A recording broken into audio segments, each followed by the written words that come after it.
Ya, pemirsa, pasar modal syariah hingga kini terus menunjukkan performa positif. Bahkan indeks saham syariah Indonesia pada bulan April 2026 mengalami pertumbuhan hingga 41%, di mana level ini lebih tinggi dibandingkan dengan indeks harga saham gabungan atau IHSG yang tumbuh 16%. Baik pemirsa, untuk membahas tema menarik kita hari ini terkait dengan Elevate, AFN Indonesia Forum dan juga Syariah Investment Week 2026 sudah hadir bersama saya di studio IDX Channel Bapak Irwan Abdallah. Beliau adalah Vice Director Syariah Capital Market Indonesia Stock Exchange. Langsung saja kita sapa ini. Halo Pak Irwan. Apa kabar Pak? Kabar baik Mas Pastio. Sehat-sehat? Alhamdulillah. Alhamdulillah. Terima kasih. Tadi sudah kita sedikit prolog begitu bahwa ini performanya terus menunjukkan tren yang positif. Nah, sebelumnya mungkin secara realnya Pak Irwan bisa memberikan update nih sebenarnya apa sih yang sedang dialami oleh industri pasar modal, khususnya dari pasar modal syariah Indonesia, kemudian bagaimana kondisinya, levelnya saat ini begitu Pak Irwan, silakan. Baik Mas Pastio, kalau bicara pasar modal syariah Indonesia sebenarnya kita harus flashback di saat pendiriannya di tahun 97. Jadi udah cukup lama. Tetapi kan 97 ke 2011 relatively nggak bangun lah ya, nggak terdengar. Sehingga kita melihat bahwa 2011 itu sebagai momentum kebangkitan dari pasar modal syariah Indonesia. Nah, dari sanalah mulai kita tumbuh signifikan, mulai dari kita lihat semua kinerja, baik kinerja jumlah investor, baik kinerja komposisi saham syariahnya terhadap market gitu ya, dari nilai, dari frekuensi, dari volume, semuanya luar biasa sehingga saat ini komposisi itu sudah di atas 50%. Jadi suka tidak suka kalau kita bicara pasar modal Indonesia sebenarnya majority adalah pasar modal syariah. Satu. Kemudian yang kedua kita lihat dari pergerakan indeks tadi sudah disampaikan kan prolognya tahun 2025 5 tahun terakhir itu luar biasa. Kita mengalahkan bukan hanya IHSG tetapi mengalahkan juga indeks-indeks saham syariah global gitu ya. Kita bisa mengalahkan itu. Nah, oleh sebab itulah kenapa pasar modal syariah Indonesia selama 10 tahun terakhir, 15 tahun terakhir lah kita dapat penghargaan secara global. Karena tadi kita konsisten tumbuh dan luar biasa pertumbuhannya. Gitu. Kira-kira begitu gambaran besar ya Pak. Berarti trennya sudah dari sisi kinerjanya bahkan mengalahkan dari beberapa indeks lainnya, bahkan indeks global juga sudah kita lewati begitu ya Pak Irwan. Nah, kalau kita bicara mengenai pertumbuhan jumlah investor, kan kita tahu pasar modal secara keseluruhannya naiknya juga sudah luar biasa. Nah, untuk yang indeks saham syariah bagaimana? Nah, syariah juga menunjukkan hal yang luar biasa. Kalau kita lihat 2011 itu hampir belum ada istilah investor syariah, karena nggak ada orang tahu kan. Kemudian 10 tahun kemudian dari 2011 tercapailah 100.000 pertama. Gitu. Jadi kita perlu 100.000 pertama itu butuh waktu 10 tahun. Nah, tetapi untuk 200.000 pertama kita cuma butuh 5 tahun. Jadi penambahan 100.000-nya cuma butuh 5 tahun. Nah, saat ini sudah dia sekitar 220 ribuan investor saham syariah. Jadi sejalan dengan pertumbuhan investor total, kita pun tumbuh dengan cukup signifikan. Itu dia pertumbuhan signifikan, berarti kalau tepatnya mungkin sekitar 221.714 investor ya. Ya itu per Maret kan? Per Maret. Wow, berarti kalau sekarang pun berarti jumlahnya pasti nambah lagi. Nah, kalau kita bicara mengenai langkah dari Bursa Efek Indonesia sendiri lah nih Pak Irwan, begitu Pak Irwan, bagaimana sih meningkatkan minat masyarakat lagi agar terus bisa tumbuh, kemudian mereka semakin rajin investasinya di saham-saham syariah? Jadi kenapa bisa signifikan growth-nya? Bursa Efek Indonesia menjalankan 3 strategi untuk itu. Pertama, kita selalu melakukan edukasi. Kemudian yang kedua, kita selalu berinovasi. Dan yang ketiga, kita selalu berkolaborasi. Jadi edukasi yang kita lakukan itu bukan hanya secara numbers, tetapi juga strategi edukasinya. Kita split untuk kegiatan mana yang goalsnya adalah untuk literasi, kegiatan mana yang goalsnya untuk inklusi. Selain itu kita segmented gitu. Jadi kalau untuk ketemu dengan mahasiswa begini strateginya, untuk dengan ibu rumah tangga begini. Nah, selain itu kita rutin melakukan inovasi baik dari produk maupun dari program. Contoh, selama 10 tahun terakhir ini kita sudah bikin beberapa inovasi yang hanya ada di Indonesia. Misalnya yang paling signifikan itu Sharia Online Trading System. Itu hanya ada di Indonesia. Kemudian kita bikin filantropi untuk retail. Produk yang kita sebut wakaf saham, ya kan, infak saham, zakat saham. Itu semua adalah salah satu konsep dari inovasi yang berkelanjutan. Nah, yang ketiga kolaborasi. Semua edukasi yang kita lakukan itu selalu collab dengan pihak lain, stakeholder, sehingga jumlahnya bisa signifikan, pesertanya bisa signifikan, jumlah eventnya signifikan, hasilnya juga signifikan. Nah, salah satu di antara itu kita punya yang namanya platform Syariah Investment Week. Gitu. Ini yang sejak 2019 kita siapkan. Ini adalah platform yang unik dan menjadi platform mercusuarnya pasar modal syariah Indonesia. Gitu. Itu dia. Ini beberapa inovasi terus dilakukan berarti ya, Pak Irwan. Apalagi nanti seiring juga dengan memperingati 15 tahun ya dari kegiatan pasar modal syariah di Indonesia, akan ada kegiatan bertajuk Elevate Indonesia Islamic Capital Market begitu ya. Kita akan lihat pembahasannya seperti apa. Tahan dulu, kita jeda sebentar ya Pak Irwan ya. Dan pemirsa, kami akan segera kembali usai pariwara berikut ini. Ya, terima kasih Anda masih bergabung bersama kami dalam Market Review, dan seperti yang sudah dijelaskan oleh Pak Irwan Abdallah bahwa pertumbuhan dari industri pasar modal, khususnya pasar modal syariah ini juga terus menunjukkan kinerja yang positif. Bahkan jumlah investornya juga terus bertambah, dan bahkan dari sisi indeks saham syariah Indonesia ini juga pertumbuhannya bahkan lebih tinggi daripada indeks harga saham gabungan. Seperti apa penjelasan dan juga mungkin data-data yang akan disampaikan berikut liputannya dan rangkumannya untuk Anda. Pasar modal syariah hingga saat ini terus mengalami perkembangan yang pesat, di mana dari sisi kinerja indeks, sejak tahun 2020 indeks saham syariah Indonesia atau ISSI hingga April 2026 telah tumbuh 41%. Pertumbuhan tersebut relatif lebih tinggi dibandingkan dengan indeks harga saham gabungan atau IHSG yang tumbuh 16%. Dari sisi pencatatan, per 1 Mei 2026, sudah ada 673 saham atau 70% saham yang tercatat di Bursa Efek Indonesia. Pada produk efek selain saham, per 31 Maret 2026, sudah terdapat 252 reksadana syariah dan 2 ETF syariah. Sedangkan untuk pencatatan sukuk, data per 1 Mei 2026 sudah terdapat 49 sukuk negara dan 313 sukuk korporasi, serta 1 efek beragun aset syariah yang baru diluncurkan pada tahun 2023 lalu. Dari sisi transaksi, per 7 Mei 2026, secara year to date rata-rata harian volume transaksi dari saham indeks saham syariah Indonesia sebanyak 30,378 juta saham atau 67% dari total volume transaksi di Bursa Efek Indonesia. Dan rata-rata harian nilai transaksi saham syariah sebanyak 15,9 triliun rupiah atau 64% dari total nilai transaksi di Bursa Efek Indonesia. Sementara jumlah investor saham syariah juga tercatat mengalami pertumbuhan yang sangat signifikan, di mana dalam 5 tahun terakhir atau sejak tahun 2020 telah meningkat 158% dari 85.891 investor menjadi 221.714 investor pada Maret 2026. Berbagai sumber IDX Channel.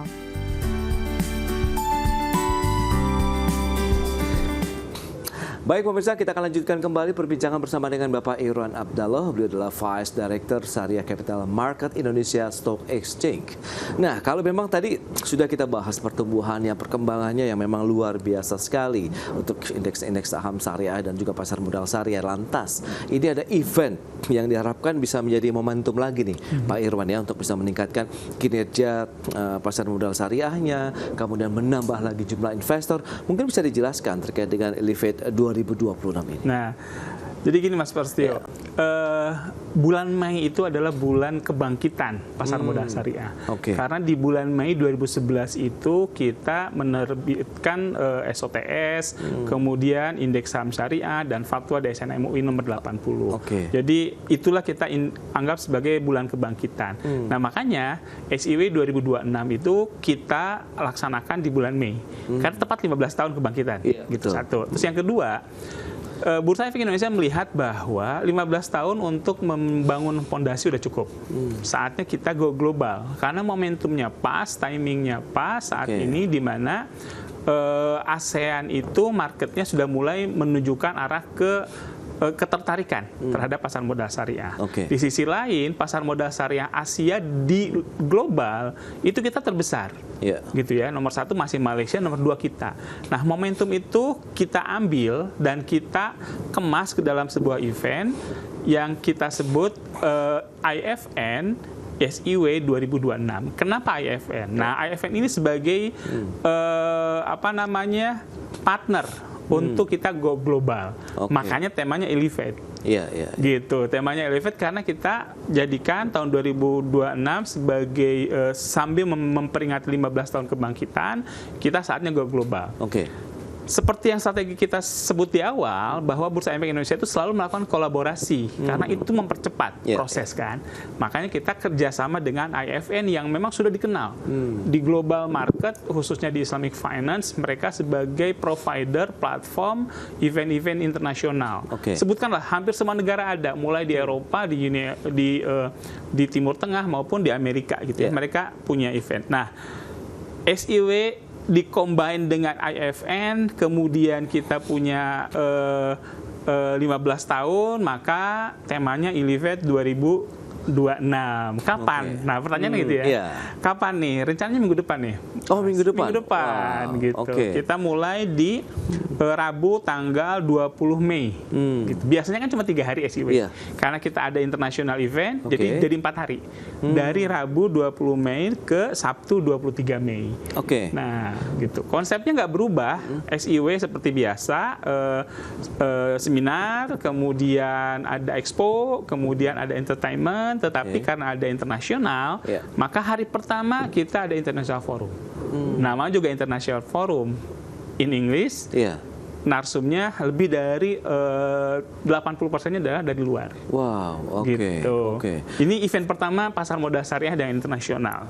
Berarti kolaborasi dengan para pemangku kepentingan internasional begitu di industri syariah ini menarik juga kita cermati. Pesertanya ini seperti apa? Kemudian siapa yang disasar? Bagaimana caranya juga nih kalau mau ikut? Pesertanya, jadi untuk yang internasional, kita serahkan ke mereka, IFN Global, sebagai partner kita, sebagai host, original hostnya. Kita co-host. Gitu ya. Untuk sehari pertama itu sudah terdaftar dan sudah dikurasi, yang daftar itu lebih dari 50% dari luar. Memang goals kita itu. Nah, di hari pertama itu bukan hanya forum, tetapi kita adakan juga sesi curhat lah.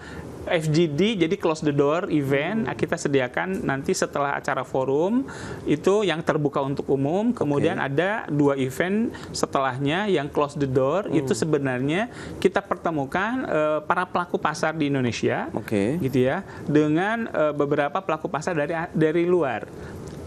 Suruh mereka diskusi dan apa sih yang mereka butuhkan. Gitu. Jadi disitulah ketemu, dan itu close the door, private, sehingga kita bilangnya sesi curhat lah antar pelaku gitu. Di situ nanti ada juga regulator, sehingga pihak regulator paham apa sih yang dibutuhkan sebenarnya, gitu kan. Kemudian somehow global juga kira-kira apa sih kalau saya mau masuk ke market Indonesia. Pelaku Indonesia juga kira-kira apa yang harus saya siapin nih kalau kalian mau masuk gitu. Intinya itu. Mix and match lah ya. Betul. Itu sesi hari pertama. Nah, karena ini hostnya adalah international event, maka pendaftarannya lewat internasional juga. Mereka sendiri, bukan dari bursa.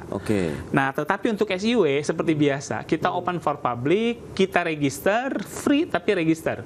Gitu. Karena setahu sendiri kan, terbatas tempatnya kan. Kita free register di mana? Di siw.idex.co.id. Pokoknya pantau terus sosmednya IDX Islamic gitu ya. Gitu ada SIW khusus untuk itu.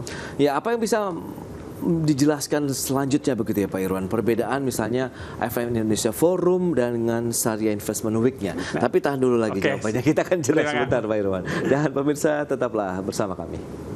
Ya, Anda masih menyaksikan Market Review. Kita lanjutkan kembali perbincangan bersama dengan Bapak Irwan Abdallah, Vice Director Syariah Capital Market Indonesia Stock Exchange. Nah, ini dia Pak Irwan. Kalau kita lihat perbedaan antara IFN Indonesia Forum, kemudian juga dengan Syariah Investment Week-nya sendiri seperti apa, kemudian nanti pola kehadirannya begitu akan seperti apa, apakah memang full harus offline atau ada yang bisa online gitu Pak? Silakan. Jadi kita sebutkan persamaannya dulu dulu. Persamaannya adalah sama-sama di main hall diselenggarakannya.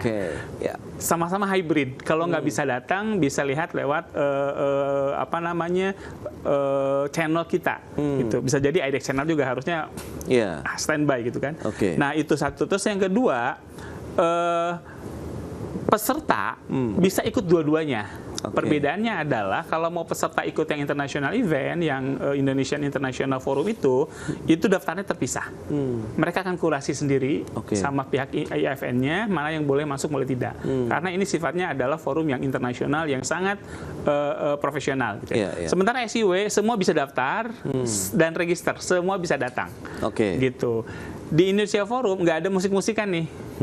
Karena cuma one day kan. Dan benar-benar profesional. Ada juga expo-nya tapi limited. Expo-nya expo yang internasional juga. Ada sekitar 15 atau 12 gitu ya. Nah, sementara di SIW expo-nya ada sudah 40. Semua ada tuh. Sekuritas segala macam. Kemudian ada entertain-nya. Nah, siapa entertain-nya itu Tulus, insya Allah. Kita akan menuluskan pasar modal gitu. Betul. Dan selain itu, SIW seperti biasa kita kasih dia hadiah. Door prize untuk mereka yang register, ada door prize-nya seperti biasa, haji. Haji. Iya, tabungan haji kita kasih. Kalau yang sudah punya tabungan haji boleh diganti sama umroh. Gitu. Jadi itu kira-kira perbedaan paling signifikannya. Nah, kalau kita bicara mengenai tema yang diusung untuk Elevate 2026 ini, kemudian goals-nya sebenarnya apa sih secara keseluruhan? Kalau kita dengar kata Elevate, kebayangnya apa? Bandara kan? Bandara, Nah, kenapa bandara? Jadi nanti kita akan ubah main hall ini. Kalau tahun kemarin kan main hall ini kita ubah jadi teater. Ya kan? Semua temanya tema film. Nah, tahun ini kita akan ubah main hall menjadi sebuah bandara. Karena kita mau elevate dan gerbang utama mau go internasional kan dari bandara. Nah, jadi kita siapkan main hall, temanya bandara, elevate, go internasional, 15 tahun kebangkitan.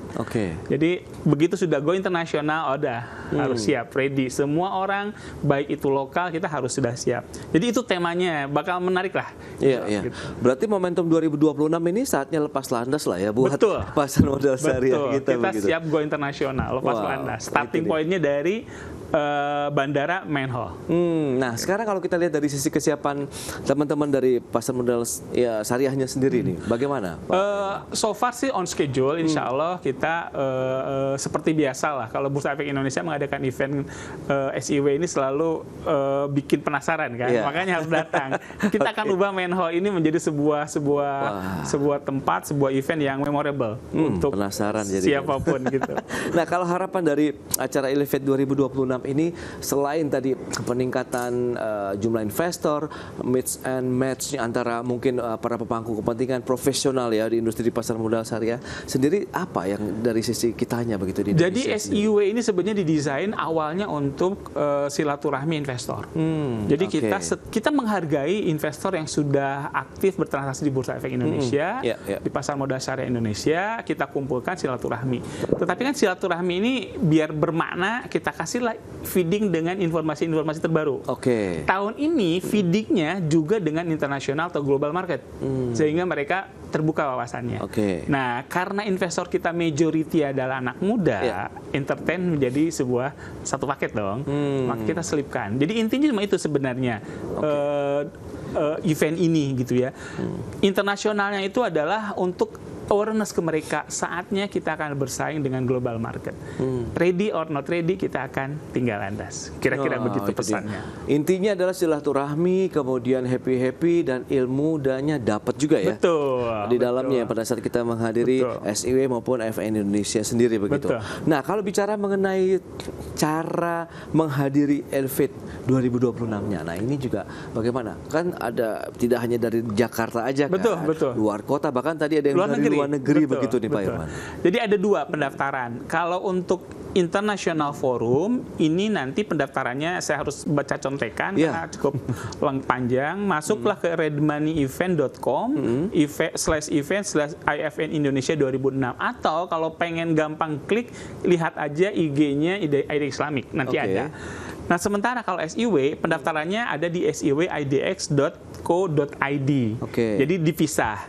Gitu. Apakah saya bisa daftar dua-duanya? Bisa. Cuma bedanya kalau yang international forum ini nanti dikurasinya bukan sama bursa. Tapi dikurasinya sama IFN internasional.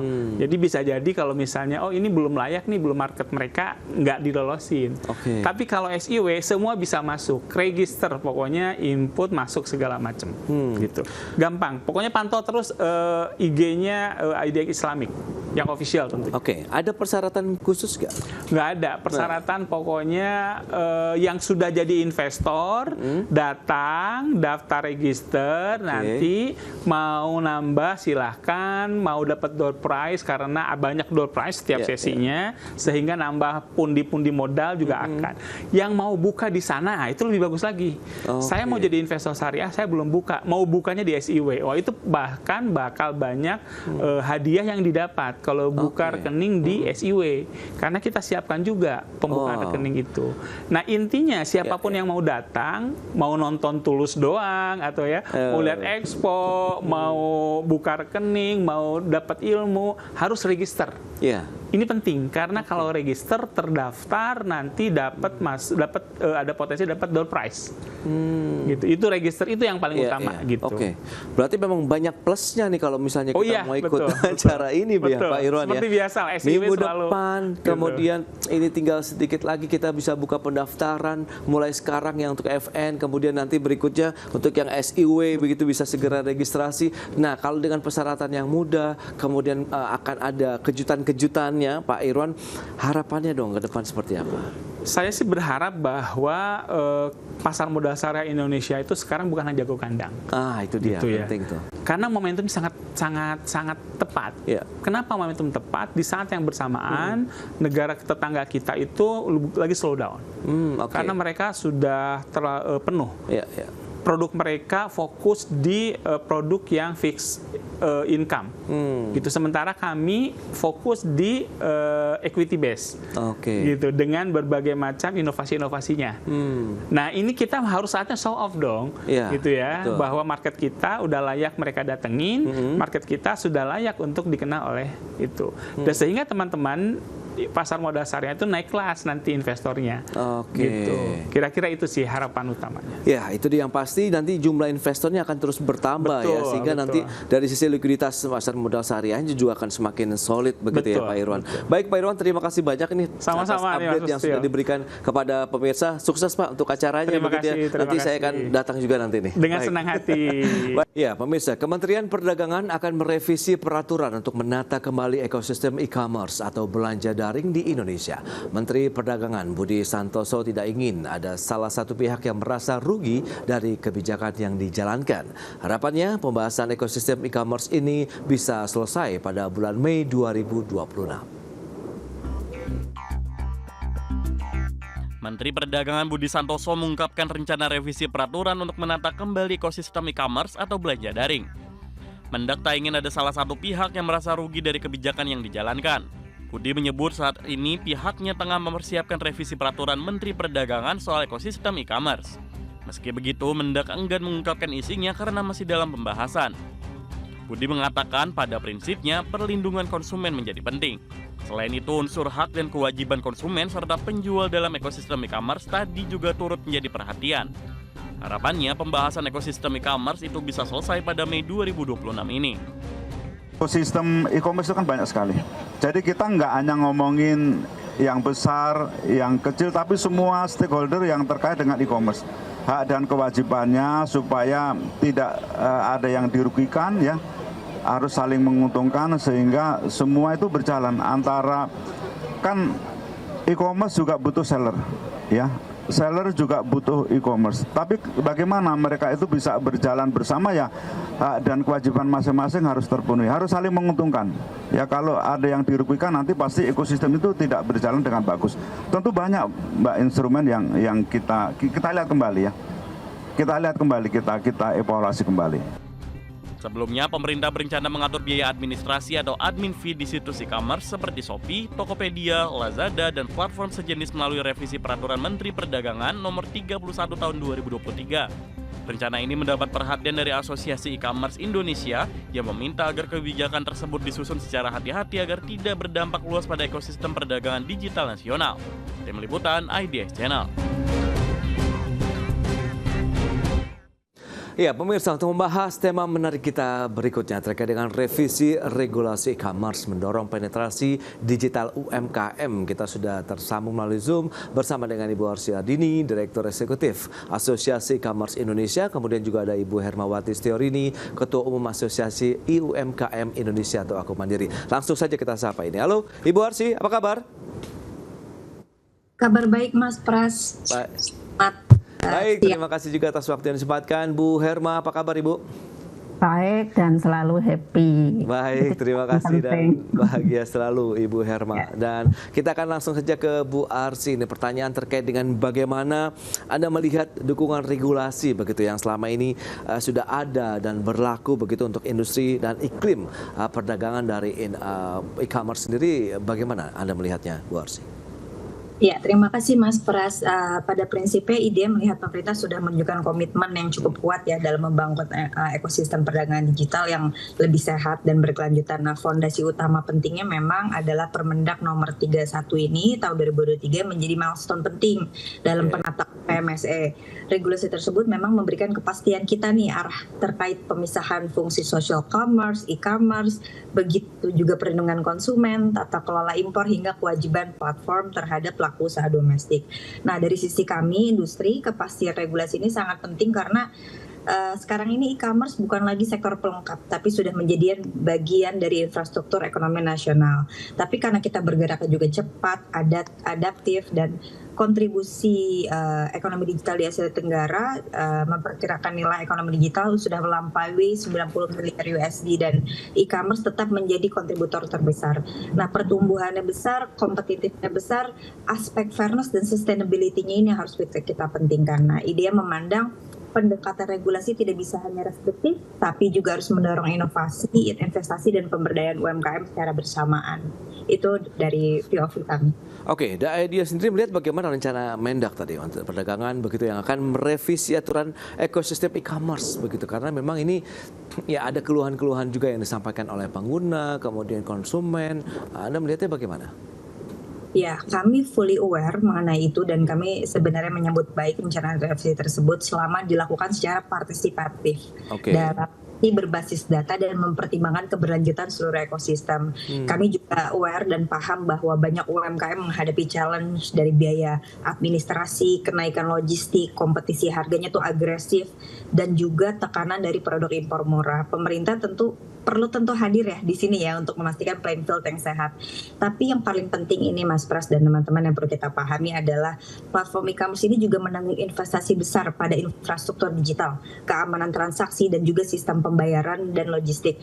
Pelindungan konsumen dan berbagai fitur ini membutuhkan teknologi yang handal. Jadi karena itu regulasi harus mencari keseimbangan di balancing antara perlindungan UMKM dan keberlangsungan bisnis platform. Jadi kami IDEA mendukung evaluasi terhadap transparansi biaya platform, tata kelola promosi, perlindungan produk lokal, dan yang terpenting revisi ini jangan sampai menyertakan ketidakpastian usaha, iklim usaha tidak sehat ya. Atau yang paling terpenting adalah mengurangi daya tarik investasi di Indonesia, karena jika ekosistemnya sehat, maka yang diuntungkan bukan hanya platform besar, tapi juga jutaan seller UMKM yang bergantung pada ekonomi digital. Oke, itu dia ya. Diharapkan dengan adanya revisi ini tidak ada pihak-pihak yang dirugikan juga seperti yang sudah disampaikan oleh Kementerian Perdagangan tadi. Nah, Bu Herma, dari sisi pelaku Anda melihat bagaimana begitu? Apakah biaya administrasi yang dikenakan begitu masih menjadi tantangan tersendiri begitu bagi pelaku UMKM ataupun produsen begitu untuk yang mereka memasarkan produk mereka di platform e-commerce begitu, Bu Herma? Ya, itu yang mungkin menjadi kendala ya bagi pelaku usaha. Mungkin Bu Arsy sebenarnya mungkin belum banyak terbuka. Kenapa banyak banget nominal admin yang besar terhadap pelaku UMKM, karena pasti pengusaha e-commerce juga diminta harus memberikan masukan kepada negara, itu yang mungkin harus seimbang ya, karena jujur kalau kita sebagai konsumen banyak hal yang kita untungkan, misalnya ongkir free ya, Tapi kan sebenarnya ongkir itu dibebankan kepada pelaku UMKM gitu, sehingga beberapa pelaku usaha di anggota kita banyak yang akhirnya dia tidak aktif di e-commerce, tapi dia menyampaikan untuk membeli langsung kepada mereka, karena yaitu beban biayanya yang sangat besar gitu. Selama ini yang regulasinya ya maaf kayak dulu pembatasan barang impor, tapi kan implementasinya tidak berjalan juga, karena produk-produk yang banyak di e-commerce adalah produk-produk yang memang import kan. Nah, produk-produk yang lokal itu yang tadi akhirnya terbebani dengan biaya administrasi. Kalau konsumen jujur saja kita akan senang, happy karena biaya ongkirnya itu kan nol ya. Banyak beberapa e-commerce yang memang ongkirnya nol, tapi jangan sampai mitra UMKM-nya juga dirugikan karena dia mendapatkan profit yang lebih kecil. Itu sih. Itu kalau menurut anggota kita ya, penyampaian anggota kita. Ya, kalau misalnya terkait dengan efisiensi logistik ini juga yang tadi menjadi salah satu tantangan selain biaya administrasi ini. Bu Herma sendiri melihat bagaimana? Nah, itu yang sekarang lagi fenomena itu keluhan dari payment yang COD ya. Saya sarankan COD itu sebenarnya merugikan banyak mitra UMKM karena banyak barang yang itu tidak dikembalikan kepada UMKM. Malah beredar mereka itu kayak istilahnya kong kali kong dijual di luar. Nah, itu atau memang ada yang sengaja membeli tapi memang sengaja untuk diretur gitu loh. Itu yang jujur mungkin dari pihak pengusaha e-commerce itu juga harus diatasi gitu, karena kalau memang kayak logistik itu sebenarnya kita sendiri dari konsumen sudah sangat paham, kita bisa memilih same day atau instan atau kita mau pakai yang reguler atau kita mau ongkir gratis, itu banyak pilihan. Jadi sebenarnya e-commerce itu sangat membantu baik kepada mitra UKM maupun masyarakat Indonesia.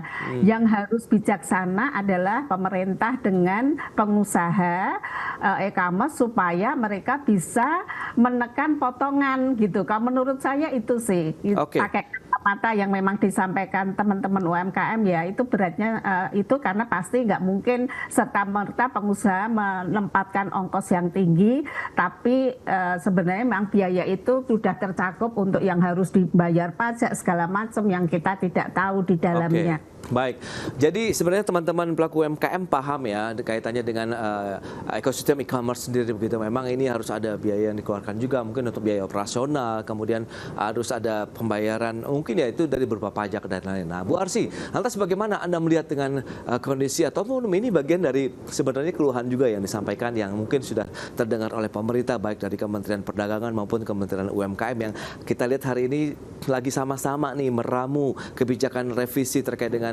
aturan ataupun ekosistem e-commerce sendiri, bagaimana Anda melihatnya? Ya, seperti yang Bu Herma sampaikan tadi, jadi memang hubungan antara platform e-commerce dan UMKM ini sebenarnya kan mutual ya, saling membutuhkan, saling menguatkan. Dan platform ini menyediakan dan yang sangat dibutuhkan juga untuk UMKM adalah akses pasar. Pada saat kita tidur, toko tetap buka, kita tidak perlu sewa tempat, bagaimana kemudahan dari sistem pembayaran, dan bagaimana pembayaran itu juga safe di kami, di e-commerce. Jadi kalau misalnya tadi ada fraud, ada kesalahan, kita langsung bisa menghubungi dan bahkan mengembalikan barang ke titik Indomaret terdekat gitu, yang paling gampang saat itu juga langsung dikembalikan uangnya. Dan juga tentunya logistik yang terintegrasi. Bayangkan jika tidak dengan e-commerce, bagaimana kita bisa mencakup 36 provinsi dengan sekejap gitu ya. Tentunya paling penting adalah teknologi pemasaran. Apabila UMKM itu melakukan pemasaran dengan amount budget misalnya katakan 200.000, tapi mereka juga bagaimana mereka bisa mencakup seluruh kota tersebut, sedangkan analytics dan juga data yang sudah dibuat oleh e-commerce itu sudah mencakup seluruhnya. Jadi sementara UMKM memang betul adalah motor utama dari variasi produk dan penggerak ekonomi domestik, hari ini jutaan UMKM juga masuk ke ekonomi digital justru karena adanya marketplace. Tapi saya bisa mengatakan bahwa offline dan online ini harus berjalan beriringan gitu, karena jika misalnya toko online ini menjadikan sumber utama dan bisa mengelolanya dengan baik melalui situasi sekarang, maka bisa nih berkolaborasi. Dan juga kita lihat narasi platform versus UMKM ini kayaknya harus kita sama-sama tiadakan ya, karena tidak ada kurang tepat gitu. Yang perlu dibangun adalah kolaboratif ekosistem ke depan. Ini perlu diperkuat melalui pertama peningkatan literasi tentunya, onboarding ke pasar nasional, dan juga kualitas produk lokalnya agar bersaing. Nah, supporting dari pembiayaan untuk bagaimana ini long run untuk investasi dan juga men-scale up bisnisnya, itu juga perlu dipikirkan. Jadi bukan hanya sekedar proteksi, tapi bagaimana pelaku UMKM ini bisa naik kelas juga dan lebih kompetitif di mata kami. Oke, nah itu dia. Seperti apa sih mungkin kebijakan harmonisasi sinergi antara pelaku e-commerce-nya sendiri, begitu penyedia e-commerce dengan juga pelaku UMKM ataupun seller-seller yang ada di Indonesia, karena fokus pemerintah adalah produk-produk Indonesia juga bisa menjadi tuan rumah di negeri sendiri. Kita akan bahas lebih jauh nanti di segmen berikutnya, Bu Ardini, kemudian juga Bu Herma. Kita akan jeda dulu sebentar ya. Dan pemirsa, kami akan segera kembali usai jeda yang satu ini.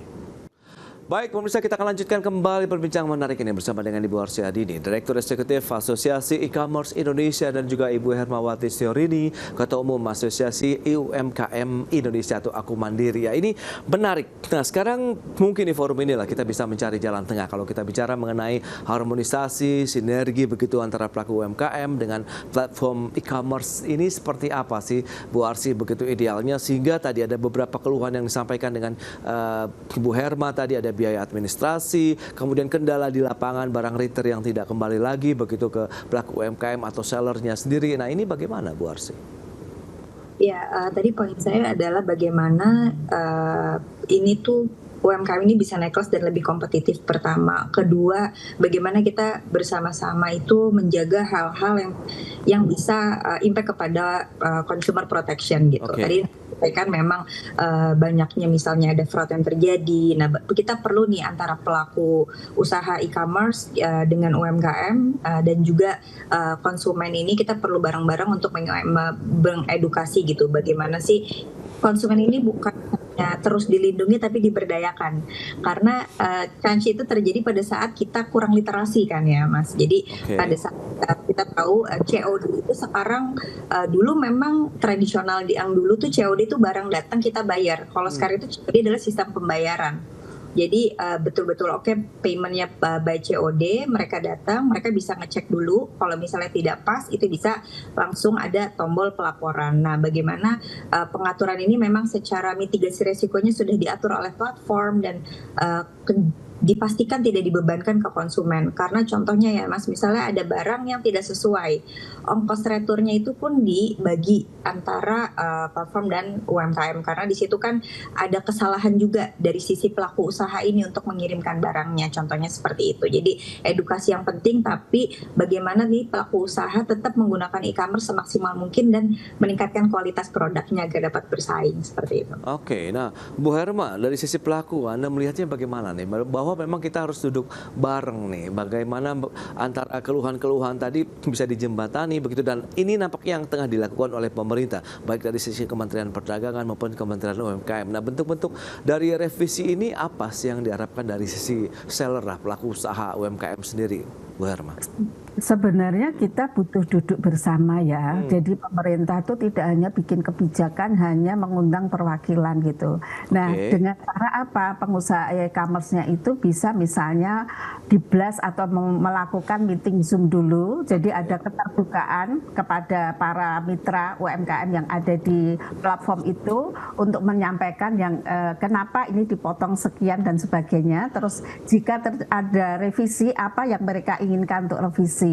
Sehingga nanti yang diundang itu tidak hanya pelaku UMKM-nya, tapi juga pengusaha e-commerce-nya itu sendiri. Karena jujur saja, mau pengusaha e-commerce-nya itu seketat apapun, ya maaf aja, orang Indonesia tuh pinter-pinter mengakalin gitu loh. Yang tadi saya sampaikan, COD aja itu kayaknya udah kayak dikumpulin, itu dijual tuh besar-besaran. Itu kayaknya udah rame tuh di Twitter maupun di TikTok atau di Instagram, karena saya mantau ya. Jadi itu banyak sekali yang mereka itu nggak diretur, nggak tahu tuh caranya bagaimana, atau mungkin yang tadi tombolnya itu memang tidak ditekan gitu loh. Itu yang mungkin harus diantisipasi. Tapi menurut saya jika emang pemerintah ini mau merevisi, duduk bersama dulu dengan bijak supaya poin-poin itu bisa masuk kepada yang menguntungkan tidak hanya konsumen, tapi mitra UMKM dan pengusaha e-commerce itu. Karena apapun platform ini sangat menguntungkan.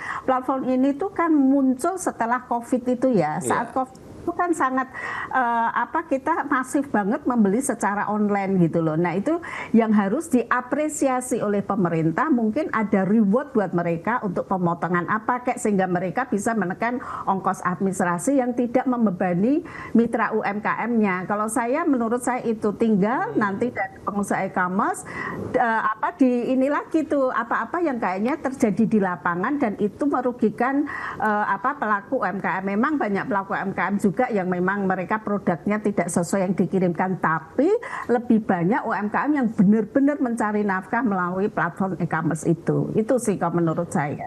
Oke, nah kalau kita lihat fokus pemerintah juga adalah penguatan produk. Nah ini dia, dari asosiasi sendiri, Bu Arsy, Anda melihat bagaimana sih kira-kira bentuk yang ideal begitu kalau kita bicara mengenai promosi produk-produk UMKM, penguatannya di mana, kemudian actionnya juga seperti apa, dan kolaborasinya juga seperti apa. Ini apakah sudah mulai dipetakan begitu, Bu Arsy?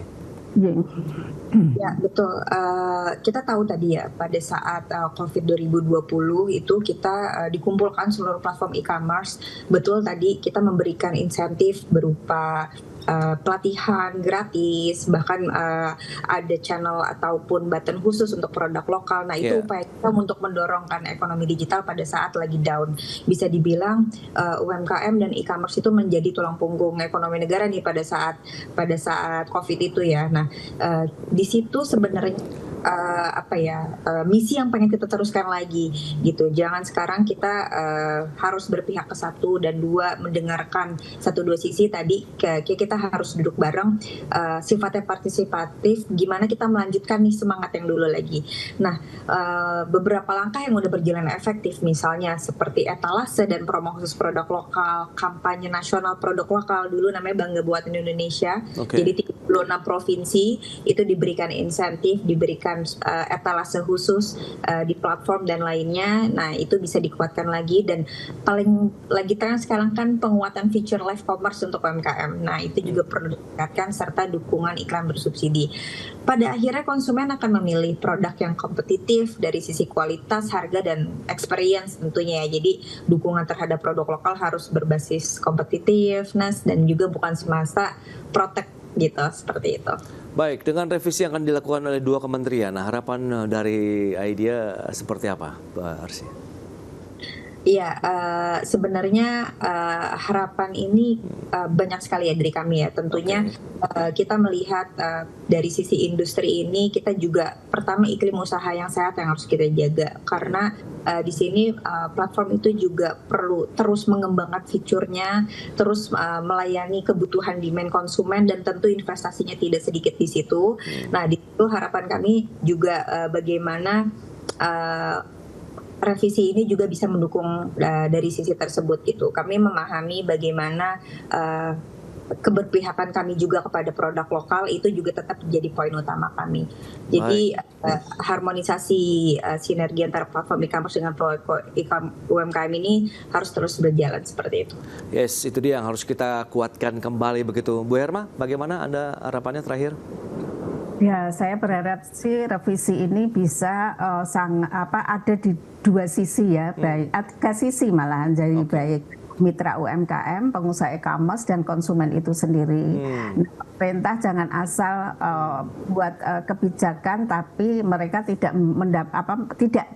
dimintai masukan gitu. Karena saya sendiri itu dihubungin setelah biasanya itu permen atau PP sudah jadi baru tuh dihubungin gitu. Jadi memang kadang itu yang kayaknya pemerintah untuk sosialisasi nanti revisinya mau di bagian mana, itu yang memang harus PR dari pemerintah untuk lebih bijak gitu. Karena apapun ini semua bangsa kita sendiri gitu. Baik baik itu pengusaha e-commerce, baik itu mitra UMKM maupun konsumen itu sendiri, di mana daya beli masyarakat turun dan barang import semakin banyak yang masuk itu. Jadi saya berharap benar-benar UMKM berjaya lagi seperti hanya setelah COVID itu ya Bu Arsy. Jadi saya berharap itu sih. Itu dia, berarti memang harus membangun kembali semangat kebersamaannya lagi pada saat momentum pasca pandemi begitu ya, di mana semuanya saling bahu-membahu mengangkat lagi kinerja industri UMKM kita, kemudian juga tetap mengedepankan bahwa e-commerce ini juga menjadi platform yang benar-benar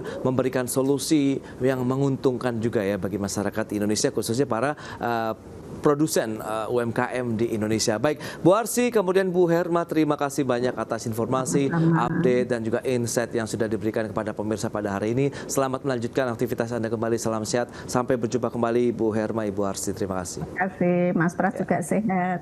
Baik. Ya, pemirsa, 1 jam sudah saya menemani Anda dalam Market Review dan berbagi terus informasi Anda hanya di IDX Channel, Your Trustworthy and Comprehensive Investment Reference. Karena urusan masa depan harus di depan, aku investor saham. Saya, Prasetyo Wibowo, beserta seluruh kerabat kerja yang bertugas pamit undur diri. Terima kasih dan sampai jumpa.